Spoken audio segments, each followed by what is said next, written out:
Hey girl, welcome back to the Her Best Self podcast. I'm Lindsay Nickel, and today I want to talk to you about something that's going to be a little controversial. We're talking about the Holy Food Rules Bible. You know what I'm talking about, that collection of sacred commandments that we've been handed by diet culture. We've been handed these rules by wellness influencers and everyone else who claims to be an expert on Instagram. Thou shalt not eat past 7 p.m.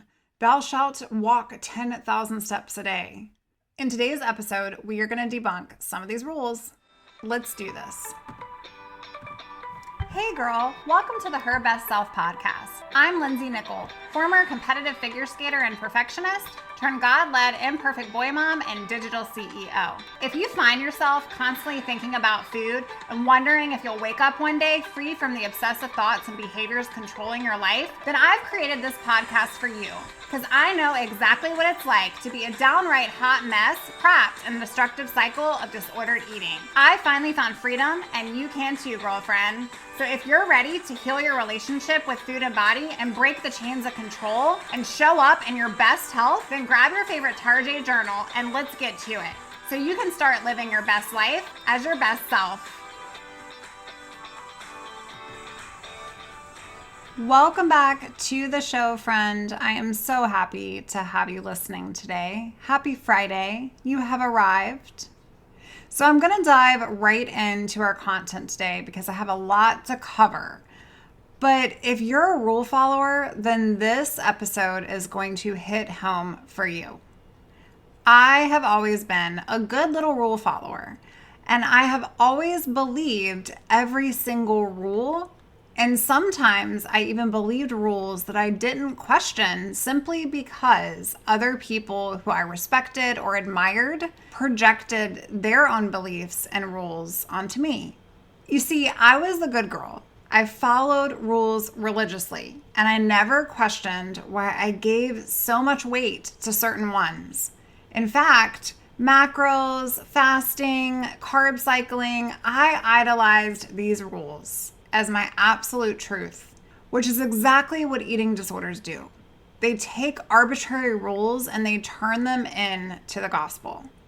But sis, it is time to throw out that nonsense because these aren't truths that I want you to be living any longer. These are lies. And today I'm going to prove it. So I want to paint a picture of how deep I was in my own beliefs of these rules. I followed every rule you can imagine. Never eat past 7 p.m. Get 10,000 steps in daily. Count every macro on the pie chart. Fast for 16 hours only, or it doesn't count. Cycle all of your carbs. A high carb day, a low carb day. High protein, low fat, low carb only. And here's a fun one. Never eat the same thing twice in one day. That last one, it created such structure, but I'm not even sure myself where it came from. And it constantly played mind games with me. I couldn't have nuts because they were bad, but I certainly couldn't have them more than once in one day, even if I did. I was operating from a false identity and believing that following these rules made me disciplined and healthy and successful and superior to the world around me. But here is what I didn't understand. I was never really questioning why. I wasn't asking the real root of the question, which is why I gave these rules so much power. And so they became a security blanket of my way of feeling in control of my life. But they were so consuming, and I felt so choked and controlled. And here's what makes this so much more dangerous now. We are living in an age where every single person out there that has any remote understanding of wellness thinks that they're qualified to give you nutrition advice. These people aren't experts. They're marketers. They're really good at it. They're selling you rules that sound scientific, but are actually just repackaged diet culture rules. And because we are natural good girls and rule followers, especially those of us prone to eating disorders, we absorb these commandments like they are gospel truth. Sis, just because someone has abs doesn't mean they understand metabolism. It doesn't mean that they understand psychology or what your specific body needs. Let's stop idolizing. Okay, I want to toss these holy rules out page by page. Thou shalt not eat past 7 p.m. Here's the truth. Your body doesn't have a magic clock that stops processing food at 7 p.m. This rule was created by diet culture, not by science. Your metabolism works 24/7. If you're hungry at 8 p.m., eat. In fact, your 7 p.m. is probably somebody else's 7 a.m. So what the actual have we done here? We have created something that is restricting our intake because we truly believe that it's not good to go to bed on a full stomach. But sis, it's not good to go to bed on a hungry stomach either. It is not good to go to bed restricted and starving. So I want you to eat. I remember sitting in bed with a bowl of oatmeal at 10 p.m. during my recovery because it was a way to honor myself and to push back against the stupid rule that I created when I was starving at 7:03 and wasn't allowing myself to eat. Eat. Here's the second one I want to talk about. And I'm going to do like a rapid fire here, okay? We're just going to roll through it. I want to get a lot in today, so we're going to roll. Thou shalt walk 10,000 steps daily. Oh my gosh. The truth here.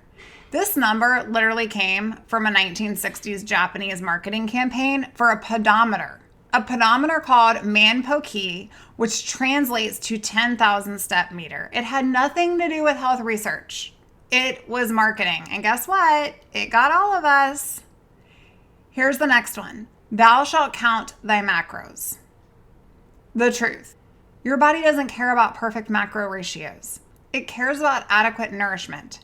And studies show that obsessive macro tracking increases anxiety and disordered eating behaviors by 73%. Stop looking at an app for validation of whether you are allowed to have something or not.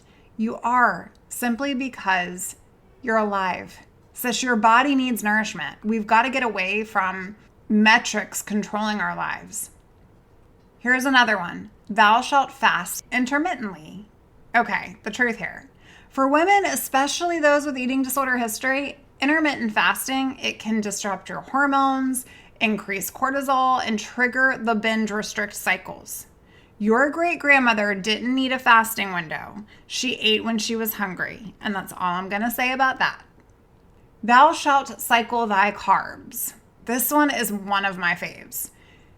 The truth. Your brain needs glucose daily. Daily. And carb cycling is just restriction in disguise. Research shows that carb restriction leads to increased food obsession. It can also lead to eventual overeating. Friend, your brain needs carbohydrates. I'm not even going to list the 20,000 reasons why this is so important. Here's the next. Thou shalt eat high protein, low carb, and low fat diets. Here's the truth. Your body needs all the macronutrients to function, all of them. And studies show that restriction of any one of them, any macronutrient, leads to psychological deprivation.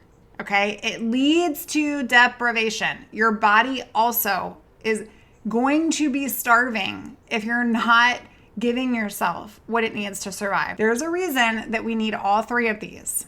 So let me tell you what these rules actually do to your brain. They create a morality around food. Suddenly you're good or bad based on whether you followed them, right? And food becomes a moral issue instead of a basic human function and nourishment. These rules, they disconnect you from your body's wisdom. So instead of listening to hunger and fullness and cravings, you're listening to external commands. You're waiting to give yourself permission because your clock is telling you you can or you can't. Because your Apple Watch is telling you it's time to eat or it's not. Like, this is insane. On top of all of it, rules increase anxiety and obsession.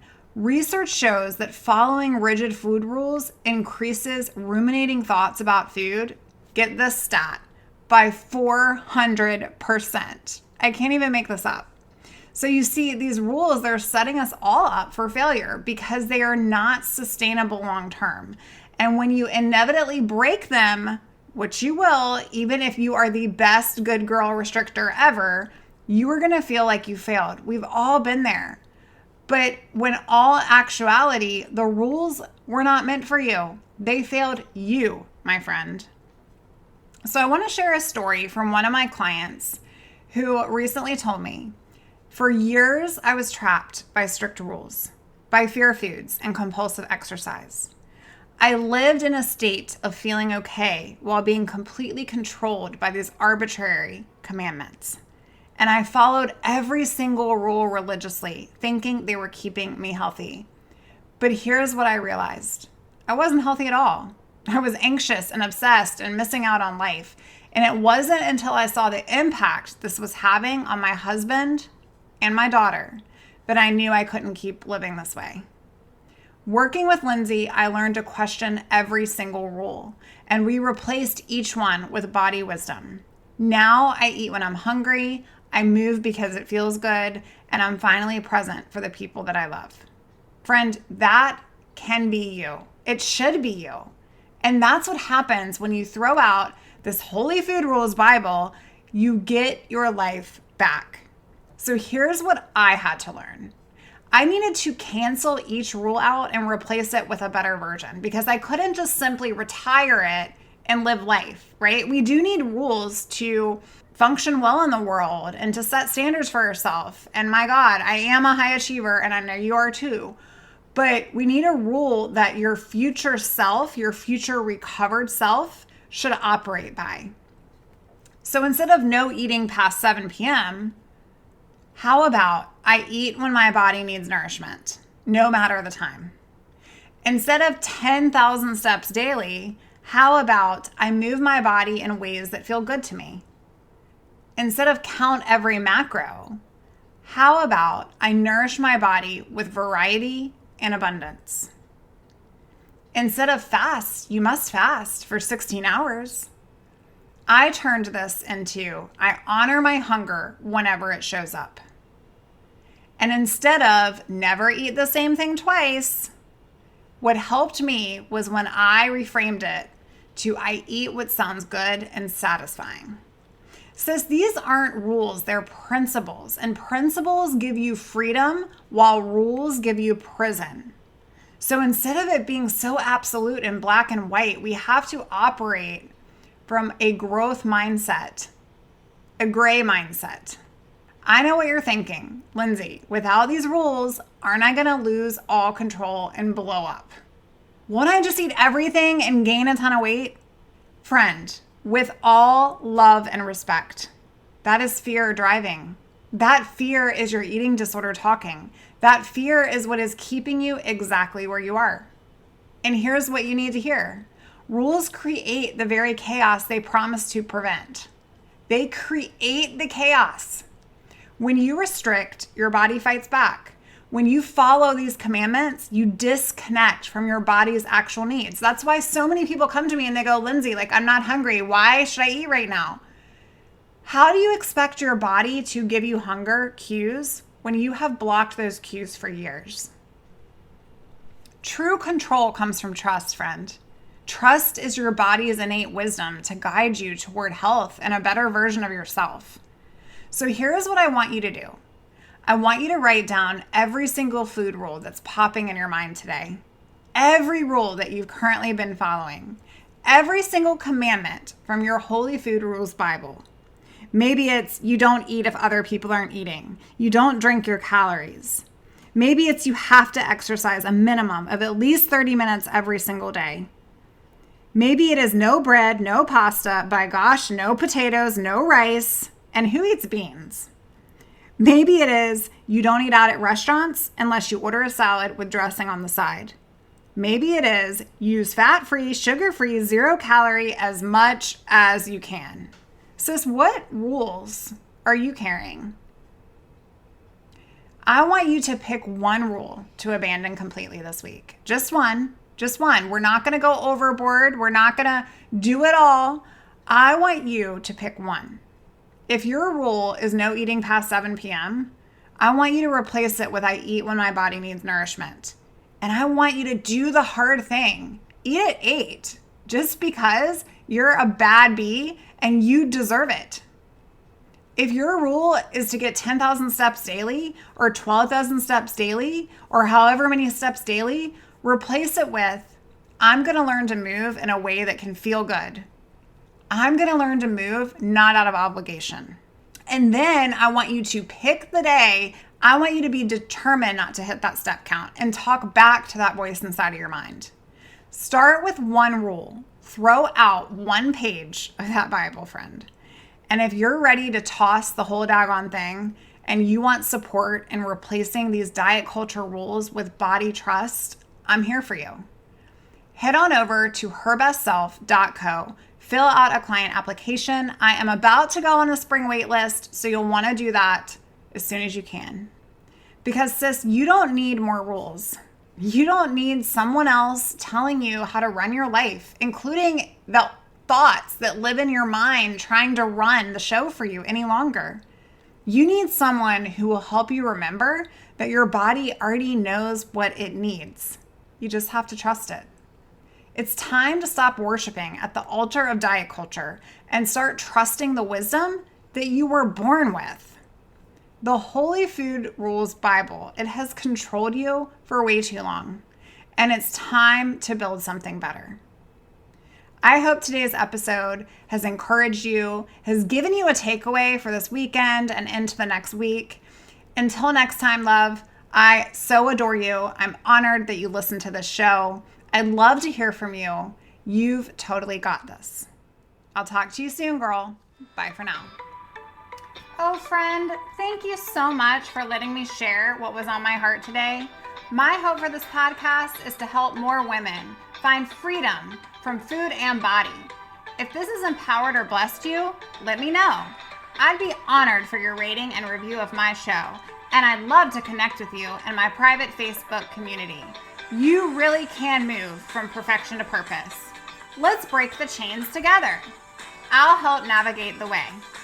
Until next time, bye for now, girl.